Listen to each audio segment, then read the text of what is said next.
गोडा दुखे कि नहीं, मैं आपको एक दवा बताता हूँ, कल से लेना स्टार्ट कर देना, वो आपके पास में ही है।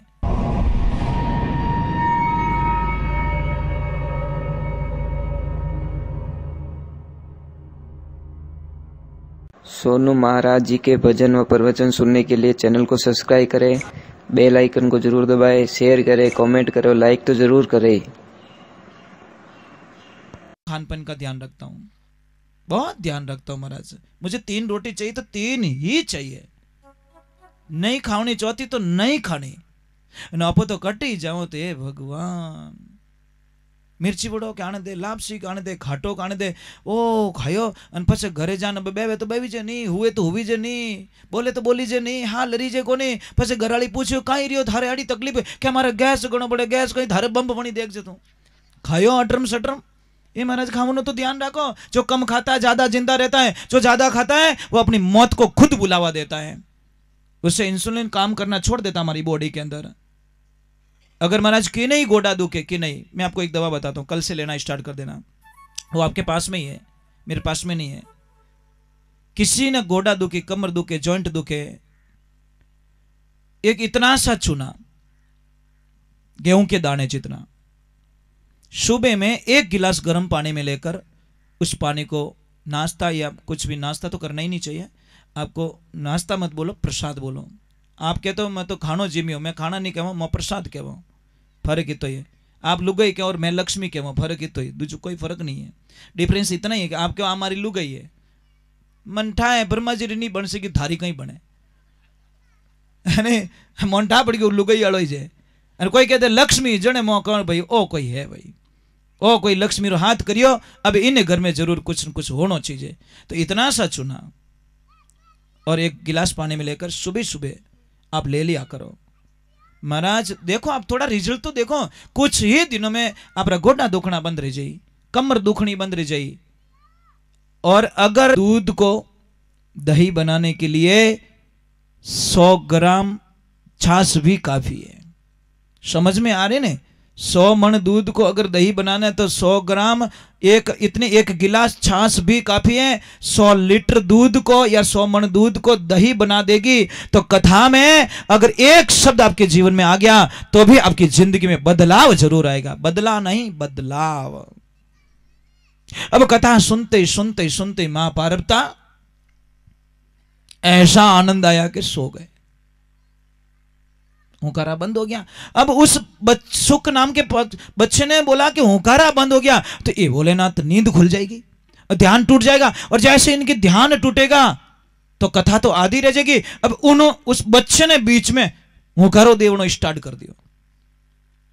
जैसे हुंकारा कथा पूरी हुई, समापन हुई, अब देखना क्या आनंद आता है। लास्ट में जैसे ही जय बोली और पार्वती मैया की एकदम नींद खुलती है, और नींद खुलती बोलती भोलेनाथ जय कैसे बोल दी। भोलेनाथ बोले जय कैसे बोल दी, कथा पूरी, कथा पूरी हो गई। अरे भगवान कथा पूरी हो गई, आपको पता नहीं है कि नहीं? भोलेनाथ माफ करना, थोड़ी सी सुनी थी, बड़े प्रेम से बोल रहे थे, बड़े आनंद से बोल रहे, बड़े मीठे बोल रहे थे, और इतने मीठे बोले, इतने मीठे बोले, इतने मीठे बोले, मैं तो सो गई। भोलेनाथ ने बोलता था हुंकारा कहां से आ रहा था। जैसे ही देखा तो वो तोते का बच्चा, भोलेनाथ ने बोला चोरी कर ली, अब इसको मैं छोड़ने वाला।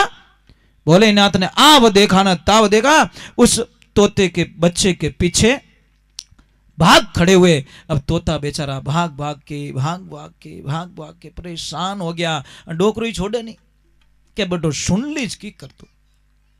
महाराज भगवान की कृपा हुई, इधर महर्षि व्यास जी की लक्ष्मी जी ऋतु स्नान करके जैसे ही बाहर आए, और बाहर आए जैसे ही उन्होंने उबासी ली, और उबासी आवे तो मुंडो तो फूलना ही है।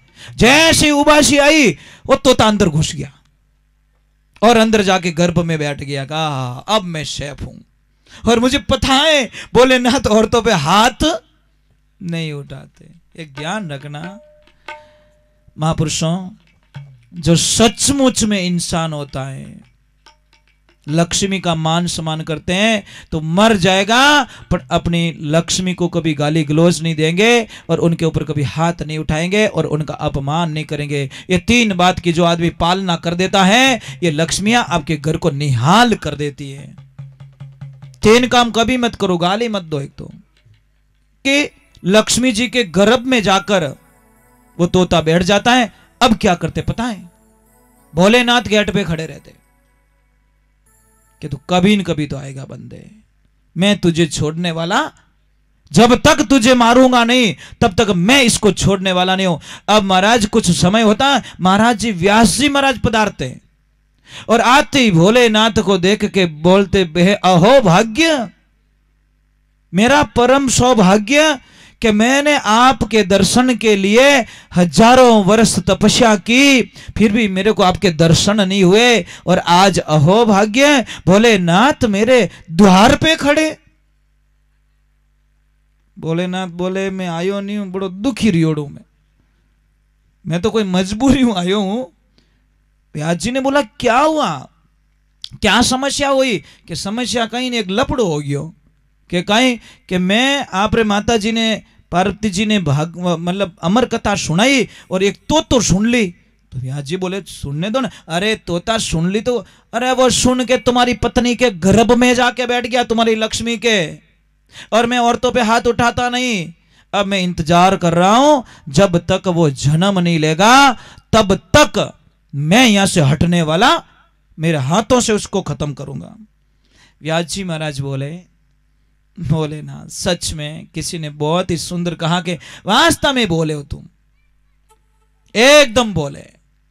लोगों ने एकदम सही कहा है कि भोले में इसमें कोई शंका नहीं है। तो भोलेनाथ बोले, मैं भोला नहीं हूं, मैं बहुत होशियार हूं, देखना आने दो उसको। कि भोलेनाथ अभी अभी आपने क्या बोला कि इसने अमर कथा सुन ली? कि हाँ, और आपको पता है जो अमर कथा सुन लेता वो कभी किसी से मरता ही नहीं है। भोलेनाथ को एकदम याद आई, हाँ राम राम राम, यूं लारे दौड़ियो फालतू, ये तो अमर कथा सुन चुका है, अब तो इसको मर भी नहीं सकता। फिर भोलेनाथ ने बोला, बेटा अब आजा, कोई खतरा तेरे को नहीं है।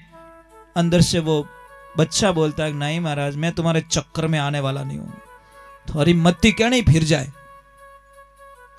तो श्री नारायण को याद करते हैं और नारायण कहते हैं कि बेटा, अब पिताजी कह रहे बेटा के बाहर आजा, 12 वर्ष बीत चुके तुझे, कितने 1-2 साल नहीं, 12 वर्ष तक मां के गर्भ में रहे, नाम तो था सुख, पर मां को गर्भ में भी दुख नहीं दिया, नाम पड़ गया सुखदेव। मां को सुख देने के कारण सुख से सुखदेव पड़ गया। अब मेरे प्रभु की लीला होती है, व्यास जी महाराज उनको कहते हैं, सुखदेव आप बाहर आ जाओ। तो बोला कि नहीं, मैं माया के चक्कर में चला जाऊंगा, माया का प्रभाव पड़ जाएगा, मेरे में पड़ जाऊंगा, मेरे जीवन को खत्म कर दूंगा। तब नारायण, श्री नारायण प्रकट होके कहते हैं कि माया तेरी तरफ देखना तो छोड़, तेरी तरफ असर नहीं कर सकती, बेटा तू बाहर आ जा, माया मेरे अधीन है। तो योग माया को पर्दा निकाल के फिर सुखदेव जी महाराज जैसे जन्म लेते हैं, जन्म लेते ही रवाना हो जाते हैं। व्यास जी महाराज पीछे पीछे दौड़ते हैं और उनकी उम्र बढ़ती जाती है, भागते जाते भागते, ये बेटा रुक जा, बेटा रुक जा। व्यास जी महाराज, सुखदेव जी महाराज के कौन बेटा, कौन बेटा, कौन पिता, किसकी बात करे हो? क्योंकि माया का आवरण नहीं था उनके ऊपर, माया का प्रभाव नहीं था। किसकी बात कर रहे हो आप? मेरे पिता नहीं हो, मैं आपका बेटा नहीं हूं, कोई रिश्ता नहीं है, मेरा रिश्ता सिर्फ परमात्मा से है। महाराज जैसे ही जा रहे हैं, चलते चलते बेटा यौवन हो जाता है, और जैसे जाता है तो कुछ महाराज फिर भी व्यास जी महाराज पीछे पीछे, महाराज ऐसे सुखदेव जी महाराज, ऐसी महान आत्मा सुखदेव जी महाराज जैसे जा रहे हैं, फिर भी पिताजी मानते नहीं, दो भी दौड़ रहे।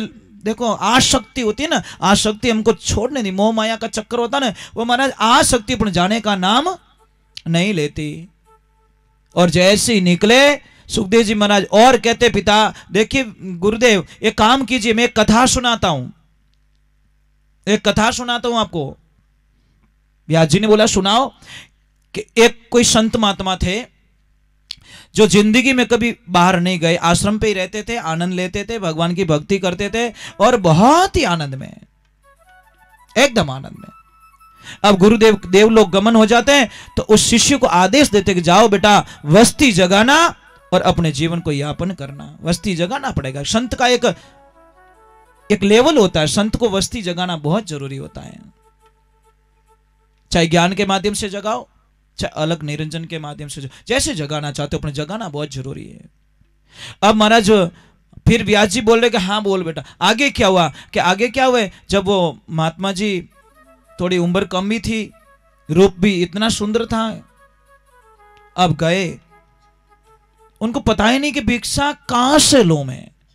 तो उन्होंने बोला चलो ये माता बहने पानी भर रही है, यहां से एक काम करते हैं, यहां पूछ लेते हैं और शुरुआत यहीं से कर लेते हैं।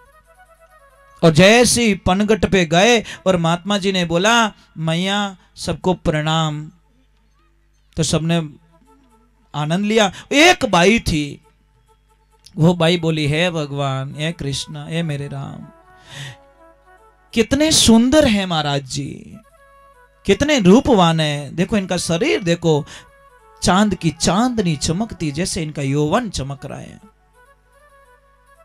में मेरे से मिल जाए तो मुझे भी ऐसा बेटा मिल जाए और मेरा जीवन धन्य हो जाए। उस महाराज जी ने बोला कि मैं भिक्षा लेने के लिए आया हूं। तो उस भाई ने बोला भिक्षा मैं देती हूं आपको, मेरे घर पे चलो। उसको पता है मेरे पति बाहर गए हुए हैं, देखो मत्ती मर गई उसकी। अब महाराज को तो पता ही नहीं, जैसे जाके बैठे, आज